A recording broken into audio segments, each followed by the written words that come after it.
io amo la scherma, amo la sciabola, ho fatto 51 mondiali da protagonista, da atleta, commissario tecnico, tutto.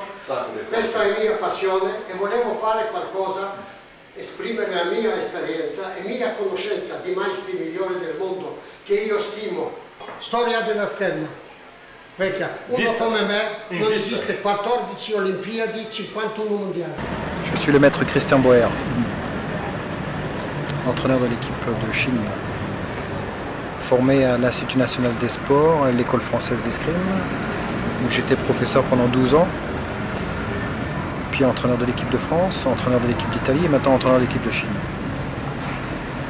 Io sono Antonio Di Ciolo di Pisa, che ho fatto il maestro da 45 anni e ho avuto come 53 medaglie iridate, cioè fra medaglie d'oro, argento e bronzo alle Olimpiadi e campionati del mondo. Un oro olimpico nel 96 a Atlanta, poi alle Paralimpiadi anche di spada con Bertini Mariella e tanti altri. E quanti titoli regionali e nazionali? Regionali sono 400 e più regionali, nazionali sono oltre 70 gli italiani e 70 gli portatori di handicap, perché mi sono divertito anche a fare quello, le Paralimpiadi. Sono Giorgio Scarso, maestro di scherma, attualmente sono presidente della Federazione Italiana Scherma.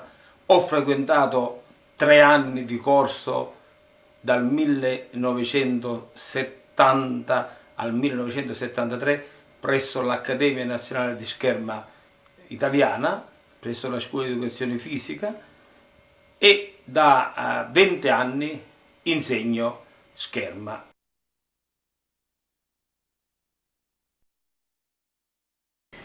Cominciamo? Allora, mi hai fatto domanda da quale posizione, non mi vedo, da quale posizione è giusto partire. Allora, se il regolamento viene chiaro, si dice che bisogna partire da posizione in terza, allora deve essere per questa posizione. Se il regolamento non dice qual è la posizione di partenza, allora può essere anche a fianco, può essere anche sul petto, ma non può essere sulla gamba, perché questo non minaccia l'avversario valido. Allora, posizione di partenza per attacco o in terza, o in fianco, o in petto. Tutte e tre corrette. Posizione in seconda, secondo me, non è corretta perché non minaccia l'avversario valido, è difficile parare, più difficile prendere ferro, è impossibile, allora non è corretta. Quando uno avanza così, non è attacco corretto, anche se stende i bracci, perché l'avversario non può né parare, né battere, né difendersi, e poi il regolamento dice che per attaccare bisogna minacciare l'avversario valido, così io non minaccio l'avversario valido. Allora l'attacco deve essere o qui, avanti, o qui, o qui, o qui anche, in puntata. Io faccio l'attacco di lei così. Per la scherma, allora, quello che parte così non è attacco, perché l'attacco è partire minacciando l'avversario valido. Di spada è l'attacco, ma di spada non c'è convenzione. Nelle armi convenzionali si dice che attacco espresso nel modo corretto vuol dire che la lama minaccia sempre, ma non all'inizio, sempre minaccia l'avversario valido. Allora se io faccio così e poi faccio così, ho già perso l'attacco. Se io faccio così, poi faccio così, non è più attacco, perché non minaccio. Se io faccio così e faccio così, non è più attacco, è invito. Allora mi sembra che il regolamento attuale è molto chiaro. Dice, l'attaccante deve minacciare con la lama l'avversario valido. Allora in sciabola l'avversario valido è qua, allora deve essere o qui, o qui, o qui. Qui non è. Se io vado così è sempre attacco.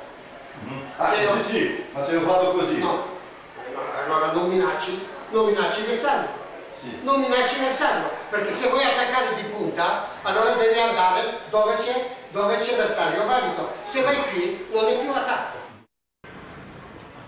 L'attaque est correctement exécutée, la coordination bras-jambes est très simple. Il faut que l'allongement du bras précède toujours les jambes.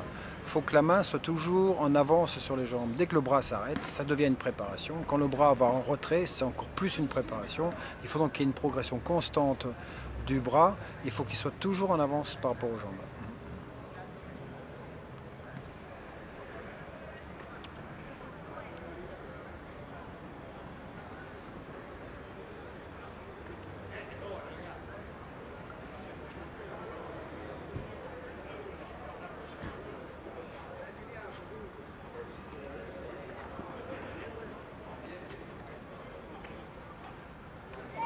Bien.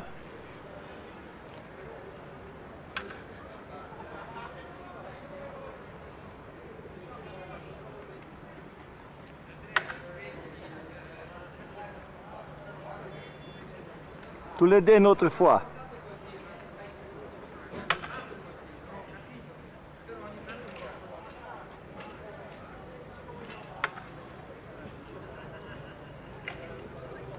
Questo buono, giusto? Va bene così? Questo non buono.